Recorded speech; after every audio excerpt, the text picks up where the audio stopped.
Mengenal keripik salak Ponti OMK Paroki Santa Katarina 3 Johar. Salak pondoh adalah salah satu jenis buah salak yang memiliki rasa manis pada tiap daging buahnya tanpa ada rasa asam ataupun sepat, walaupun dipetik ketika waktu masih muda sekalipun rasanya masih tetap manis. Jenis salak ini memang cocok diolah menjadi manisan salak juga untuk dijadikan bahan baku keripik salak. Jenis-jenis lain dari buah salak selain jenis pondoh cukup banyak variannya seperti salak swaru, salak enrekang, salak ngelumut, salak gula batu, salak tasik, dan masih banyak ragam varian lainnya. Pemanfaatan buah salak dalam industri makanan olahan belum begitu banyak ragamnya selain langsung dikonsumsi buahnya. Pengolahan buah salak yang sering kita jumpai yaitu dibuat menjadi manisan buah salak atau diolah menjadi keripik salak.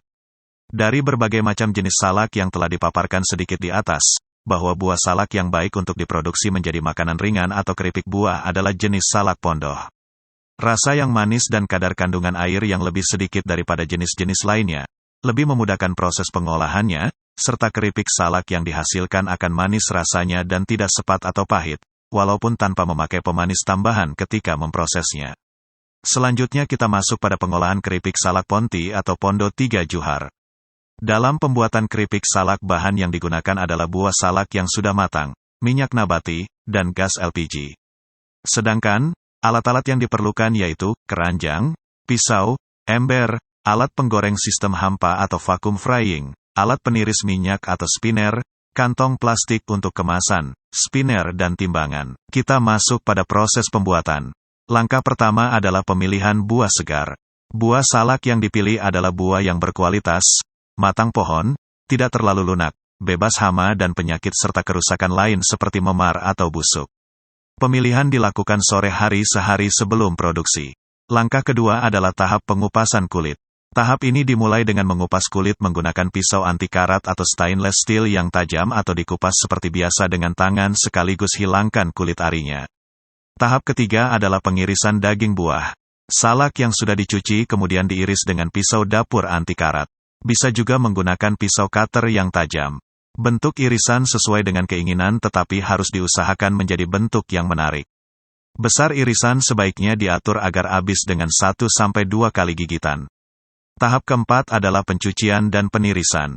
Salak yang sudah dikupas kulit luar dan dihilangkan kulit arinya dicuci dengan air bersih yang mengalir dimaksudkan untuk menghilangkan kotoran-kotoran yang masih melekat maupun tercampur pada daging buah selama pengupasan.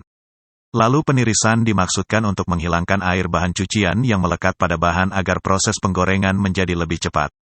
Penirisan dapat dilakukan dengan alat pemutar selama 1 menit. Tahap kelima adalah penggorengan. Adapun tahap penggorengan harus memperhatikan langkah-langkah berikut. Pertama, penyiapan alat penggoreng sistem hampa atau vakum dengan menuangkan minyak ke dalam tabung penggoreng. Kedua, menyetel pengontrol suhu pada kisaran 75-840 derajat Celcius. Ketiga, menghidupkan kompor dan biarkan hingga suhu pada pengontrol stabil, menunjukkan suhu 750 derajat Celcius. Keempat, irisan buah segar sebanyak 5 kg dimasukkan ke dalam keranjang bahan, yang berada dalam tabung penggoreng, kemudian tabung ditutup rapat. Kelima, pompa dihidupkan sampai tekanan mencapai 0,6 atmosfer. Terlihat dari manometer yang terpasang pada tutup tabung penggoreng dan keranjang bahan diturunkan atau masuk ke dalam minyak, dengan cara memutar ke bawah engkol yang terpasang di sebelah kanan tabung. Keenam, berakhirnya penggorengan dapat ditandai dengan gelembung dalam minyak yang sudah habis dan tidak lagi bergejolak yang dapat dilihat melalui kaca. Pada umumnya tiap 1 kali goreng membutuhkan waktu 50-75 menit. Ketujuh, sesudah penggorengan dianggap selesai, pompa dimatikan, tekanan dikembalikan pada kondisi normal yaitu tekanan 1 atmosfer, kemudian tutup dibuka. Keranjang bahan dinaikkan ke atas minyak dan keranjang dibuka, kemudian keripik dikeluarkan. Tahap ke-8 adalah proses penirisan minyak. Keripik salak dimasukkan dalam alat pemutar atau spinner kemudian diputar 1-2 menit setiap mengatusan sisa minyak penggoreng yang melekat pada keripik.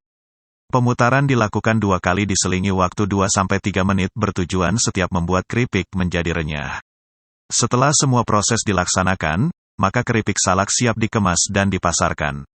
Dan hari ini, kami OMK dari Paroki Santa Katarina 3 Johar datang untuk menawarkan kepada Anda semua, keripik salak Ponti, natural, sehat dan alami.